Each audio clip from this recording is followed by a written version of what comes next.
Hey, it's Maddie. And it's Caressa. You're not watching the Disney Channel right now. You're listening to Dreadfully Twisted.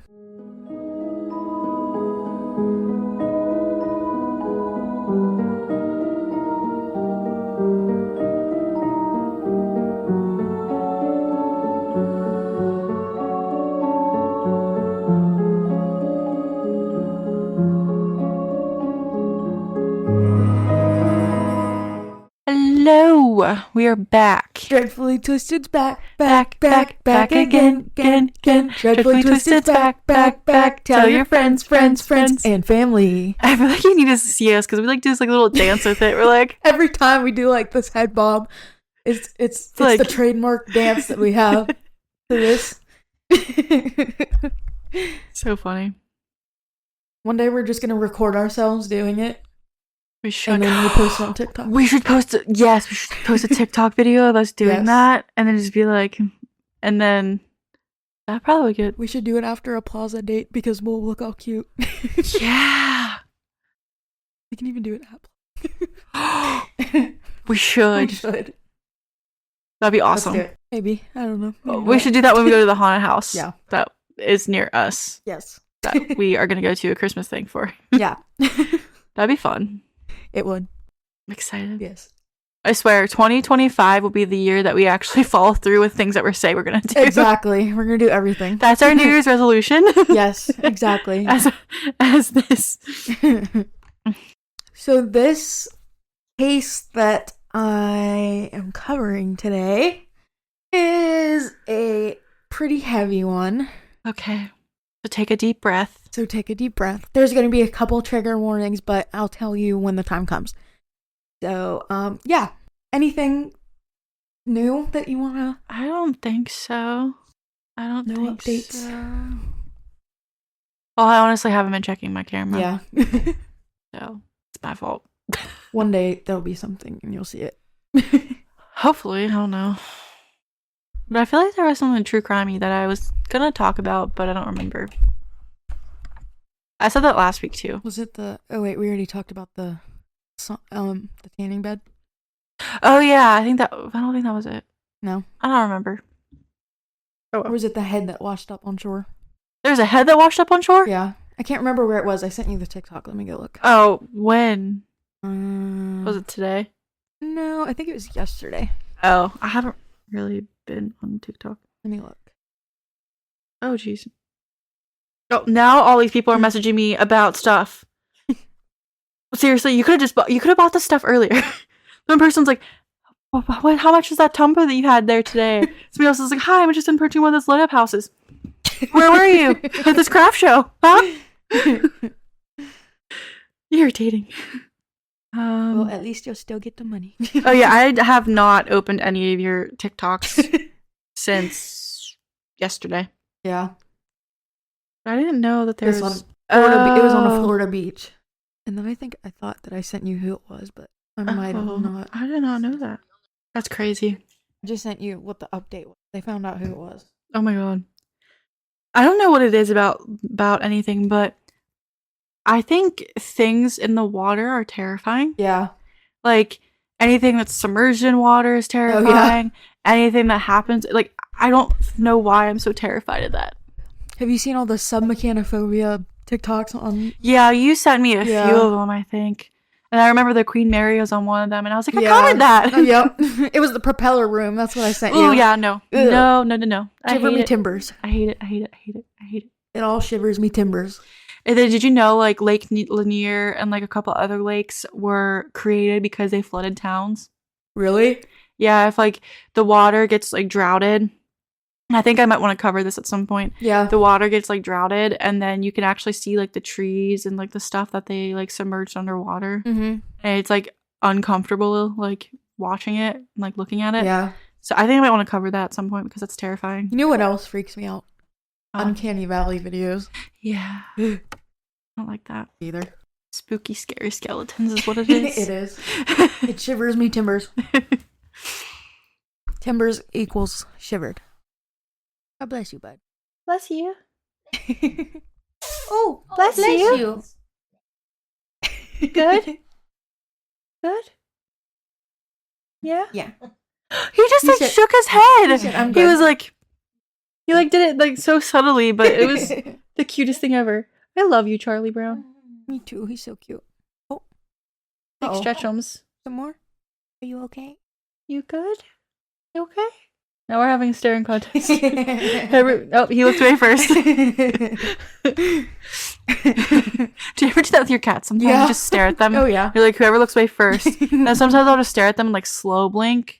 Because if you slow blink, that means you're telling them that you love them. I do that all the time. And then if they do it back, like Yeah. it's the most like best feeling in the world. I know. They all do it to us. It's so cute. Ratchet does it to me all the time. Like I'll slow blink at him and he'll slow blink at me back. And I'm just like, I feel so very loved right now. I'm like, we have this bond. It's the best. I know. It's so cute. Sorry, got off topic with cats. Sorry. I can't help it. I can't stop yawning. Okay. Because I've been the last 2 days. So, today's story is, well, not story, it's actually happened. Case. Today's case is about the Port Arthur Massacre Whoa. in Australia. I've never heard of this. Yeah, it's a crazy one. Buckle up. Okay. Click, click. Click, click.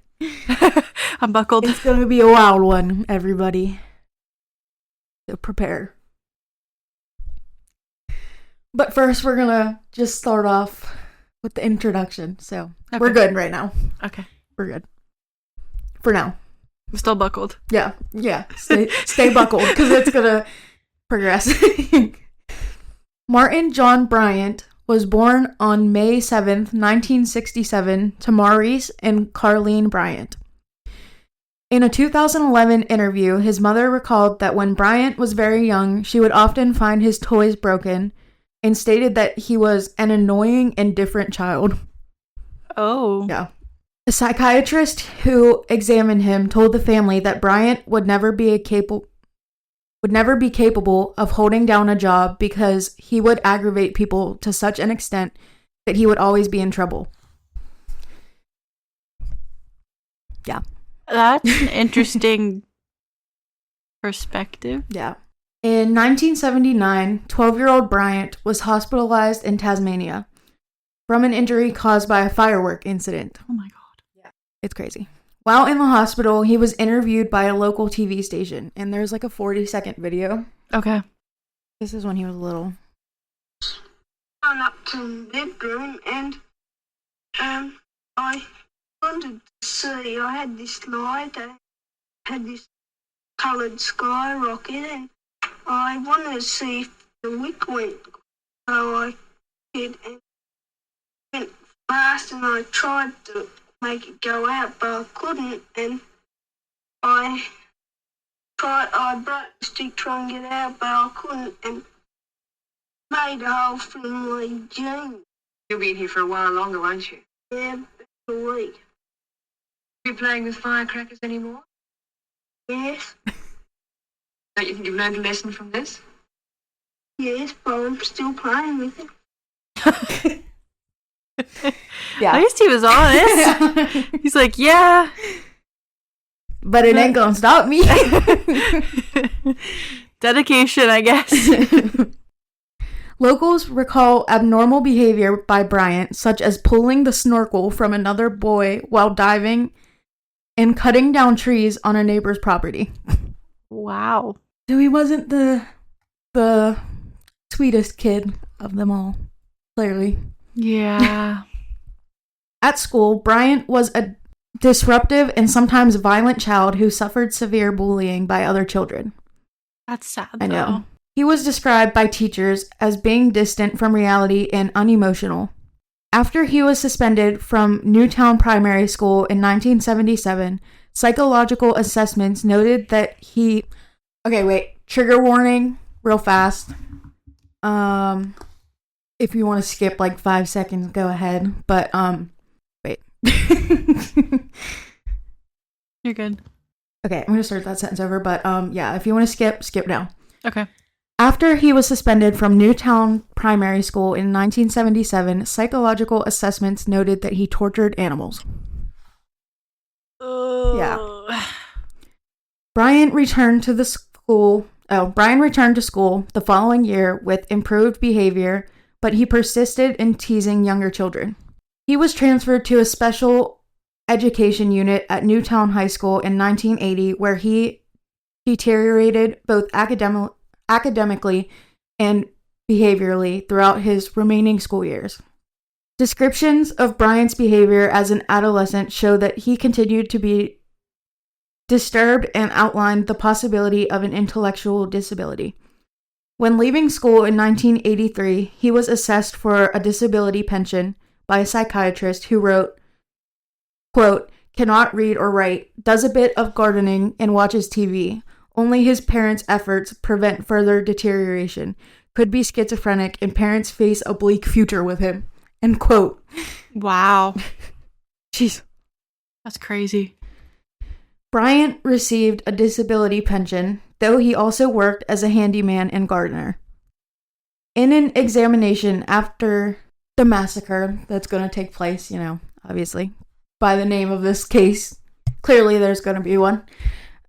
Forensic psychologist Ian Joblin found Bryant to be borderline mentally disabled with an IQ of 66, equivalent to an 11-year-old. Wow. Yeah.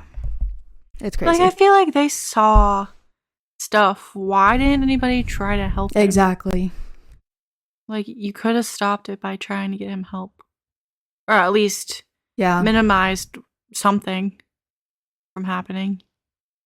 This one's crazy. Okay. While waiting... Okay, wait. I'm going to skip that because that's supposed to... Okay. Oops. Okay. At the age of 14, he was given an air rifle by Maurice, which he enjoyed using, frequently to use... Okay, I can't talk. Talking is hard. Talking is very hard. I'm messing up my words all day today. Frequently using it to shoot at traffic from a distance. What? And also another trigger warning about animals. So yeah, real fast. If you want to skip 5 seconds. And allegedly to brutally kill a parrot. No, not a parrot. They're so cute. They talk. All animals are cute. I literally hate people who do that. I do too. Breaks my heart. Same. He was briefly suspected of murdering his father due to emotional detachment and actual enjoyment of searching for the missing Maurice, but all charges were dropped when it turned out that Maurice committed suicide. Oops, trigger warning. Whoops, I'm sorry. That was the other trigger warning. There's something wrong there where they're just like, oh, it was him. Yeah. They're like, there's something wrong with those kids, so it gotta be him. Get him help. Yeah. In early 1987, at the age of 19, Bryant met the wealthy Helen Harvey. Also, wait, I gotta see how old she was because she was like... Older? Yeah. Ugh. I mean, I guess like when you're over 18, you can date pretty much whoever, but still like... When Bryant was 19, he met 54-year-old. Okay. That's a little... Yeah. That's a little very, weird. Okay. Yeah. And she hired him as a handyman. Oh. The two developed a bond, sometimes viewed upon as being more than a working friendship, with Helen taking Bryant out shopping and spending thousands of dollars on him. Among the things purchased were more than 30 cars. What?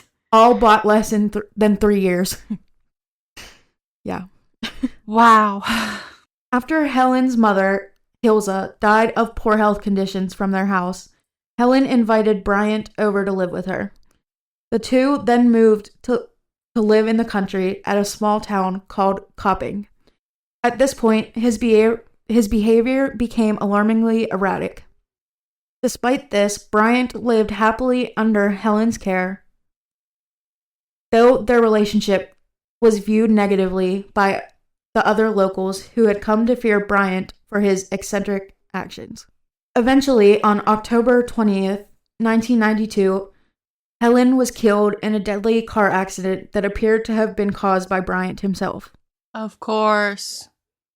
As a result of Helen's death, he inherited her estate and a sum of $500,000, which he used mostly on many trips, all of which occurred within a 3-year span beginning in 1993.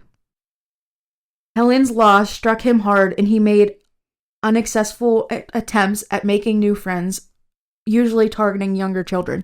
Ugh. Weird. That's a little weird. You have nothing in common with anybody that's under the age of 18 if you're over that, that age. Ugh. Yikes. He also sought psychiatric treatment, to which he was prescribed the antidepressant Prothiotin.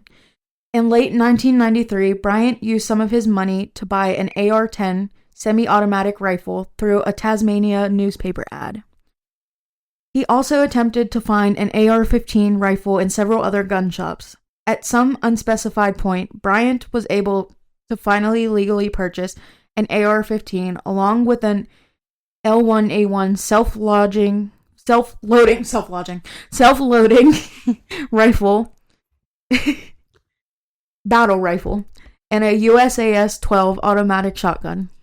I have a question. Yeah. You said this happened in Australia? Yeah. Doesn't Australia, I only know this because of a streamer that lives in Australia.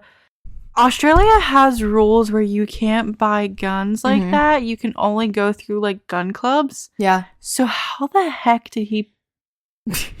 I have no idea. I'm just wondering. Yeah. This is just a question out loud. No idea. If anybody knows, please let us. If you live in Australia, please let us know. Yeah, because please. We don't know the Australian. That's what I know. This was in the 1990s, and it's completely different now. Maybe it changed since then, or maybe it's because of this or whatever. But were there rules like that back then? Yeah, I don't know.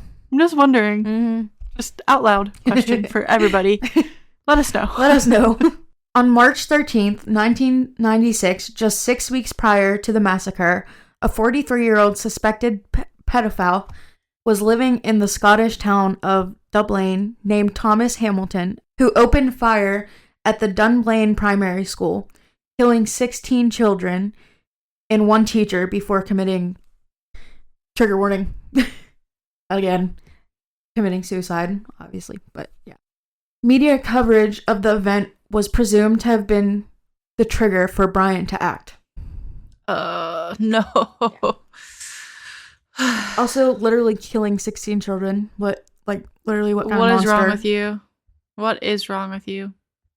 Why would you do that? It makes me so sad. It makes me sad, mad, angry. Same. Everything that's an emotion like that. Seriously. What is wrong with you? Not you guys, but you know our thing. The person who did this Yeah. stuff. You know our thing by now. You know our saying. On April 28th, 1996, Bryant was awakened by his alarm clock at 6:00 a.m., which later during interviews, his current girlfriend and other family members stated that he never used the alarm clock. Oh. 2 hours later, Bryant's girlfriend, who was spending the night with him, left the house to visit her parents. A short time later, Bryant left as well, with his weapons and his sports bag, which was carrying ammunition. He drove around the area in a yellow Volvo sedan, purchasing a cigarette lighter, a bottle of tomato sauce, That's random, strange. a cup of coffee, and $15 worth of gasoline. Why the tomato sauce? Was he gonna eat that with his coffee? I don't know. Some coffee with the side of tomato sauce for breakfast. Okay. Yummy.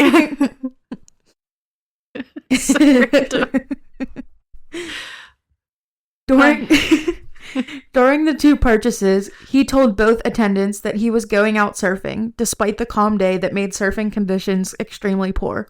Okay, let's go surfing with a cup of coffee, some tomato sauce, some gasoline, and what, lighters, you said? Yeah, a lighter. That's so weird. Makes sense. Ask more questions. By 11:45 a.m., Bryant arrived at a property called Seascape Cottage, which Martin's father had attempted to purchase prior, only for the property to be bought by a couple named David and Nolene Martin. That sparked outrage from Bryant. He walked inside the He walked inside the Seascape cottage and murdered both of the Martins before leaving to Port Arthur. Oh my god. Literally so senseless. Like, that makes me so mad. And, like, they're so innocent. Literally. They were just living in their house that they just bought. Exactly. And They didn't know anything. They're like, oh, I'm angry because you bought this. I'm just gonna kill you. Like, what is wrong with you? Exactly. What is wrong with you? Oh my god. Clearly a lot. Well, yeah, he's so disturbed in so many ways. Yeah. Around 1:30 p.m., he arrived at Port Arthur, parked his Volvo, and entered Broad Arrow Cafe, which had at least 60 to 70 people inside. Oh my god. Purchasing a large meal and eating it on the outside deck, he began chatting up other visitors, commenting on European wasps in the area and the lack of Japanese tourists. Way to make conversation. Interesting. Goes with the tomato sauce. Yeah. I feel like he just wasn't there, like all there. Yeah. At all. Yeah, no. Like, definitely. it was just pieces of a person. Like, his whole life, like, you could tell even, like, when he was talking, he kind of just, like, didn't have any, like, life to him. Like, So, like, disassociative. Yeah. Just so sad. Yeah. But you can feel bad for the kid and the innocent part. Don't feel bad Not for after he killed people. Yeah. Like, ooh. After finishing his meal, Bryant walked back inside the cafe, returned his tray, set down his sports bag, and pulled out his AR-15 rifle, opening fire on 2 Malaysian tourists. Okay, I don't know how to pronounce this last name. It's literally just NG. So I'm just going to say the first name. Okay. Mo Yi and Su Ling Chung. Both of them were killed instantly. He fired 17 rounds within the next 15 seconds, killing 12 people. My god. And injuring 10 more, several of them seriously. Bryant then walked towards the gift shop. There he murdered 8 more victims and injured 2 others with the remaining 12 bullets in his rifle magazine. He then exited the cafe and opened fire outside, where some people were aware of the shooting and others believed it to be a historical reenactment. It was at that point that he switched firearms. Oh my god. With a total of 24 dead and 18 injured, Bryant went inside his Volvo, started the engine, and drove 300 yards down the road towards the toll booth. There he saw a young woman, Nanette McCack, and her 2 children, Madeline and Alana. They pulled to a stop next to them. Bryant walked out and held them at gunpoint. He instantly killed Nanette and Madeline, while Alana attempted to flee, but Bryant was able to catch up and kill her with a single shot to the neck. Oh my god. Why? Literally. What is wrong with him? Bryant got back in his Volvo and drove down an additional 200 yards to the toll booth, where he encountered a gold BMW and blocked it off, briefly arguing with one of the car's occupants. As a result, Bryant then murdered him. Then the BMW's driver and 2 other occupants, before transferring several ammunition, a set of handcuffs, the AR-15, and the container of gasoline he purchased into the BMW. After injuring an incoming motorist, Bryant then drove off in the BMW, leaving behind his Volvo, which still contained his USAS-12 and hundreds more ammunition. So literally, he's killed all these people because he's a psychopath. Like, literally, I can't. It's like, where are the police? I know. Why would you kill police? Innocent kids? Like, I feel like after, like, at least after the restaurant, yeah, police would know about it, and they would be able to track him somehow. Yeah. I have, like, all the victims down after that. I'm going to tell you, like, their ages and stuff, so I'll tell you how old Nanette and her kids were. But, yeah. Exiting Port Arthur, Bryant then drove up to a nearby service station and cut off a white Toyota Corolla driven by Glenn Pierce and his girlfriend Zoe Hall. Bryant walked up to the Toyota, forced Pierce out of the car and into the trunk of the BMW, and fired 3 shots that struck. Oops, sorry. You're good. And fired 3 shots that struck Hall and killed her. With Piers as a hostage, Bryant drove away from the service station and down the roadway to Seascape Cottage, where he injured 4 motorists coming the opposite way. Now he's literally just shooting at people for fun. Oh my god. Eventually arriving at the cottage by 2:00 p.m., he forced Piers out of the BMW's trunk and into the cottage, where he cuffed him to a stair rail, then set the BMW on fire with gasoline. 2 officers responding to the Seascape roadway shootings, Paul Hyland and Gary Whittle, then arrived and were shot at by Bryant, who forced them into a nearby ditch. They weren't hit, but every time they attempted to move their position, Bryant would instantly open fire again, therefore trapping them. Oh my god. They probably feel like so helpless too because they can't move. Otherwise, they're gonna lose their life.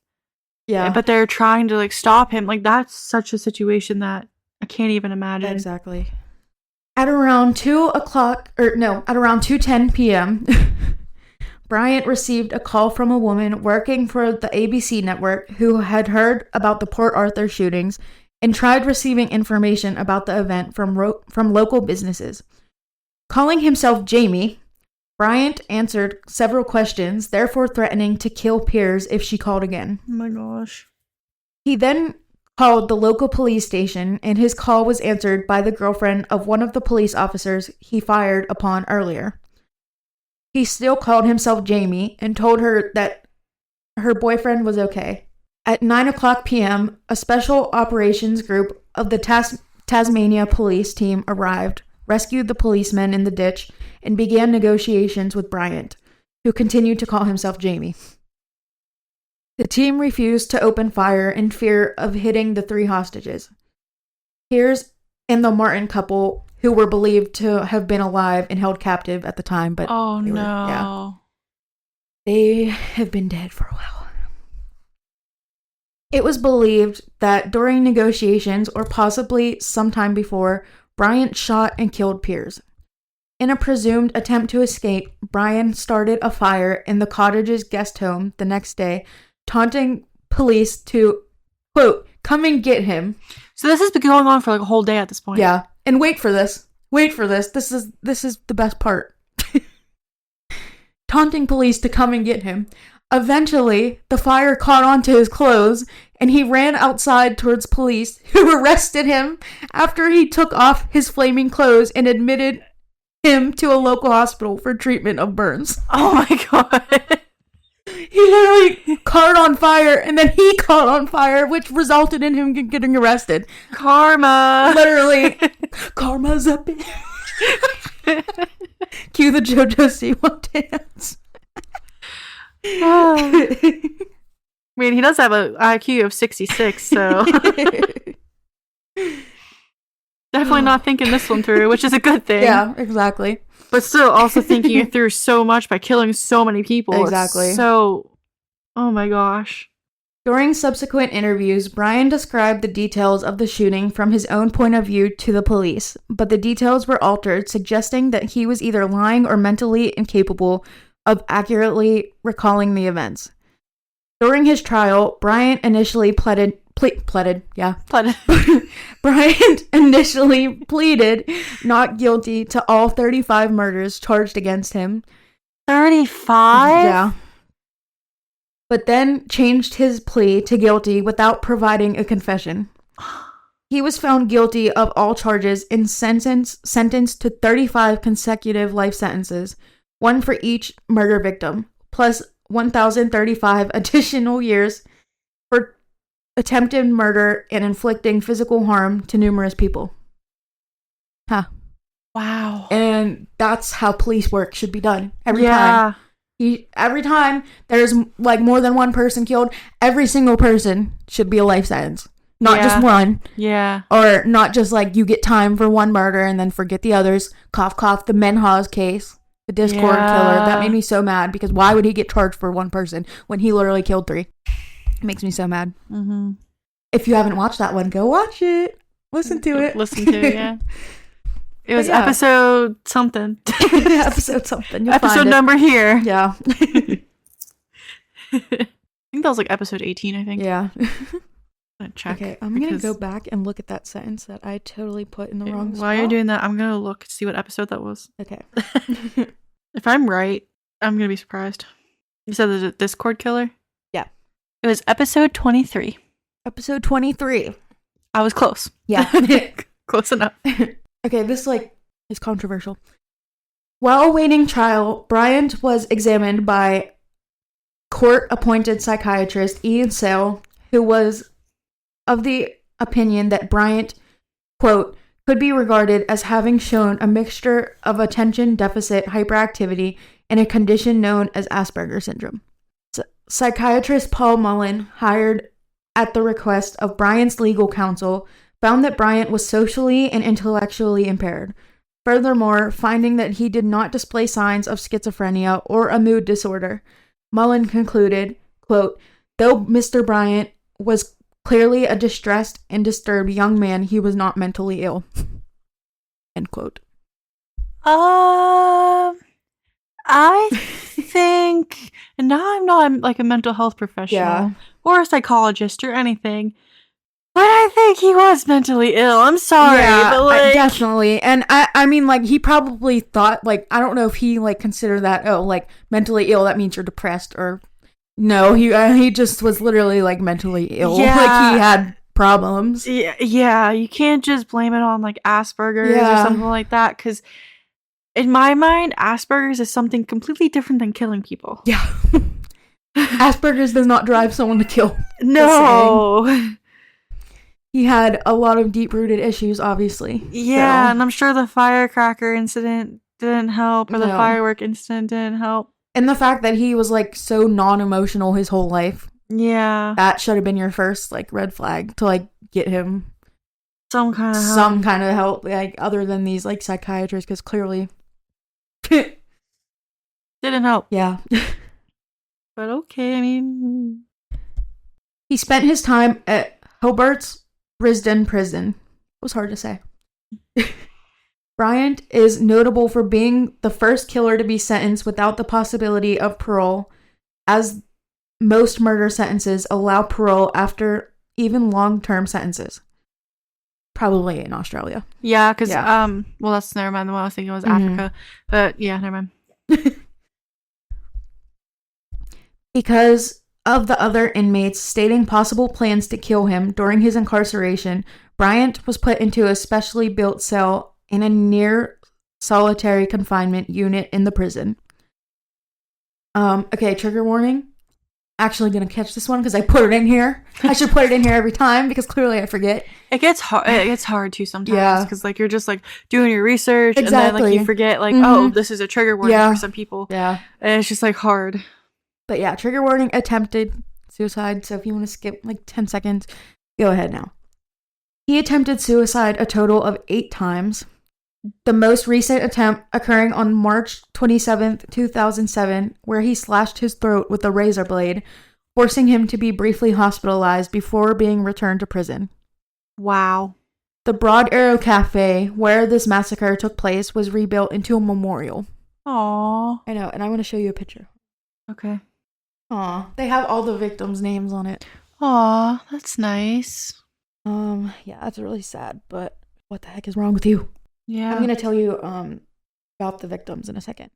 Okay. But he's still in jail, so. He's still in jail. How old is he now? Let's see. 57. Wow. Yeah. He's not that much older than my parents. Nope. Wow. I don't know why I was expecting him to be older than that. Yeah. Crazy. April 28th and 29th, 1996, David and Nolene Martin, which is the Martins. Mm. David Martin was 72. Oh, no. It said he was gagged and stabbed and shot. Yeah. That's heavy. Nolene Sally Martin. A cute name. I know. He was 69. He was incapacitated with blunt force trauma, then shot. 12 killed and 10 injured in the Broad Arrow Cafe shootings. They are Mo Yi William NG. I don't know how to pronounce that, so I'm just going to say NG. She was 48.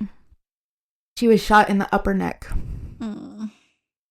And she was with So Lang Chung. He was 32. Or he. I'm going to keep going. Before I get distracted, ADHD.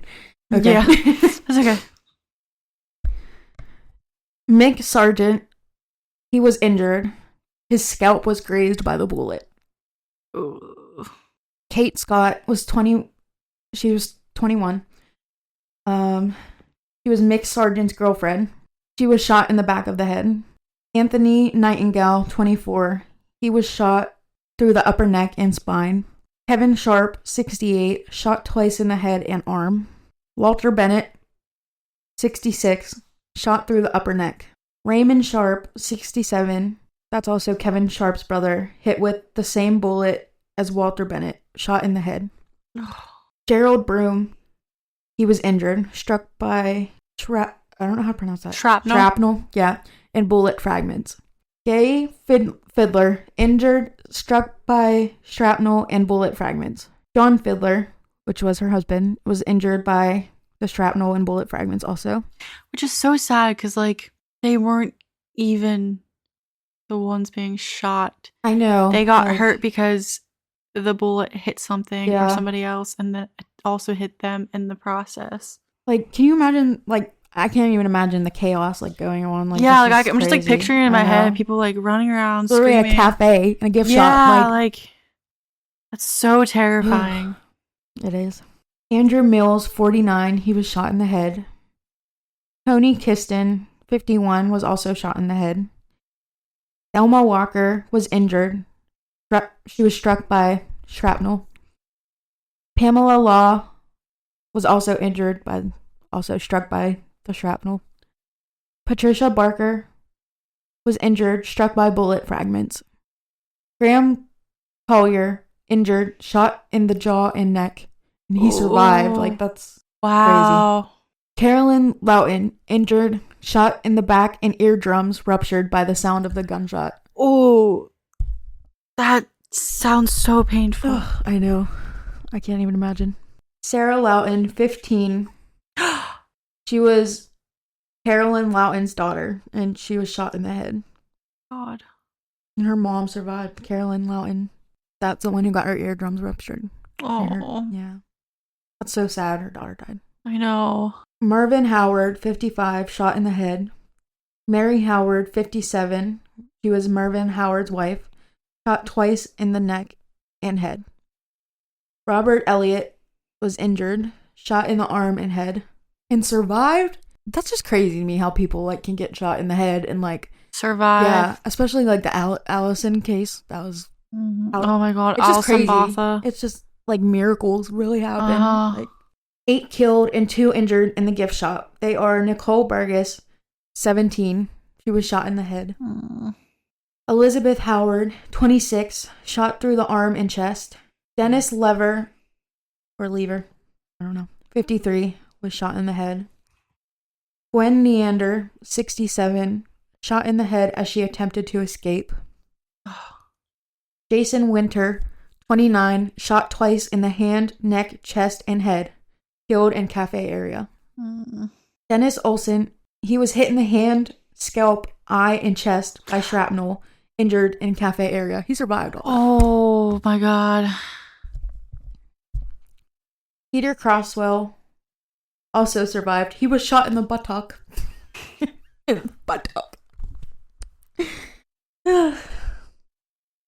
He was injured in the cafe area. Ronald Gary, 71, shot through the neck. Peter Nash, 32, shot in the head. Pauline Masters, 49, also shot in the head. Royce Thompson, 59, shot in the back and later died from his injuries. Bridget Cook, she was injured, shot in the right thigh. Ian McElwee was injured, struck by fragments. Winifred Applin was 58, shot in the side. Yvonne Lockley was injured. Her cheek was grazed by the bullet. Janet Quinn was 50. Which is so terrifying because, like, she was so close to getting shot. Like, exactly. It grazed her, but, like, Mhm. some miracle made it so she was I just know. far enough away where... Crazy. Janet Quinn was 50. She was shot twice in the back and later died from her injuries. Doug Hutchinson was injured. He was shot in the arm. Elva Gaylord, 48. She was shot in the arm and chest. Gordon Francis was injured and shot in the back. Neville Quinn, Janet Quinn's husband, was injured with a shot to the neck and briefly paralyzed. The toll booth shootings. Oh. The McCack family. Nanette McCack was, 36, shot in the temple. I'm gonna cry. Madeline McCack was 3. I don't even want to talk about it. Next. Alana McCack was 6. The carjacking murders. I'm going to move on. I'm not even going to talk about it because I'm going to cry. So, yeah. Do you have it in there? How? Mm-hmm. You want to know? I'll read it. Literally, what is wrong with people? What is wrong with you, I hate him. Bryant? Martin Bryant, I hate you. But you were talking about the carjack thing. And the carjack. Yeah. Okay. Robert Salzman, 58, shot at point blank range. Russell Pollard, 72, shot in the chest. Mary Rose Nixon, 60. Helene Salzman, 50, which was Robert Salzman's wife.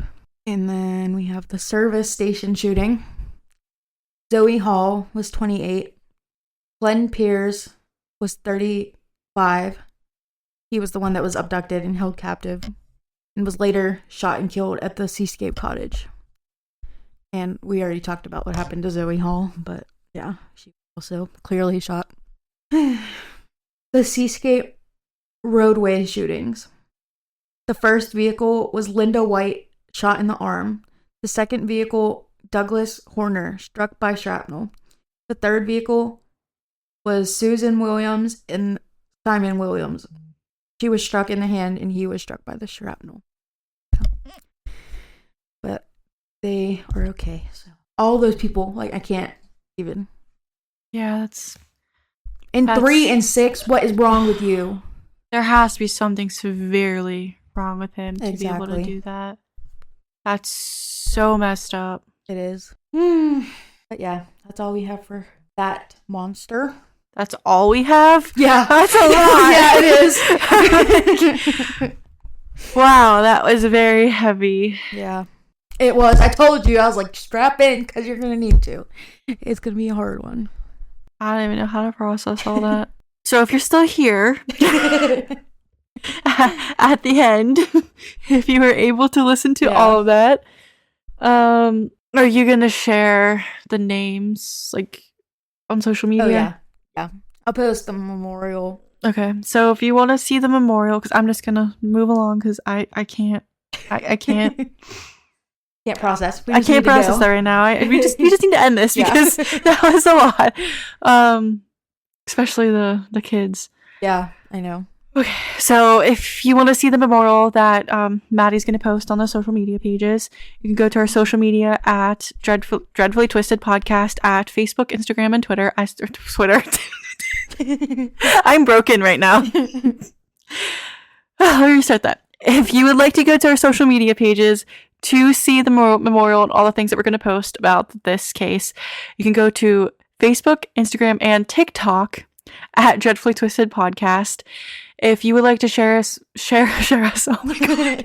Maybe you should do this because I'm struggling. If you would like to share us. If you would like to share the podcast, share us. Send us to your friends and family. Yeah, send us to your friends and family. That's not what I was trying to say, but thank you for saving me. If you would like to share with us your stories, whether it's true crime or paranormal or anything spooky or anything that is under the category Dreadfully Twisted. See what I did there? You can email us at dreadfullytwistedpodcast@gmail.com, or you can go to our Reddit page or /dreadfullytwistedpod. And you can comment on there. You can go to our social medias. You can DM us, whatever. Any way you can contact us. Please send us your stories or any cases that you would like us to cover. I would really appreciate that. And yeah, share us to your friends and family. Yes, please do. If you listen on Spotify, rate us. I mean, you can rate us anywhere. Rate us on everything that you listen to. Yeah. So yes, please do. Rate us 5 and stars. 5 stars. And yeah, so please keep interacting with our podcast on anywhere we are, on our social medias, on YouTube, on the places where you listen. That would really help us out. We really appreciate it. And yeah. And I'm sorry, that was very hard to say because one, I've been struggling literally all day. And two, that was very heavy, so my mind is like everywhere. So yeah. So please keep listening and stay positive. Look out for your friends. Do not be like Bryant. Yes, please do not be like Martin, whatever his middle name is, Bryant, because he's a terrible person. Yeah, so be a good person, and that's all we ask of you. Yeah. That and to share our podcast and interact with it and help us. Yes, and give us some ideas. Yes, please, and share us your stories. Yes. Share us your stories. Give us your stories. No. I didn't mean to be mean. We love you. No, seriously, I'm just kidding. But please do send us your stories. Yes, that would be great. please do. Yeah. So please keep listening, and we will see you guys next week. Bye. Bye. Make sure my microphone's working. Cause Yeah. hello. Okay. Is yours working? Hello.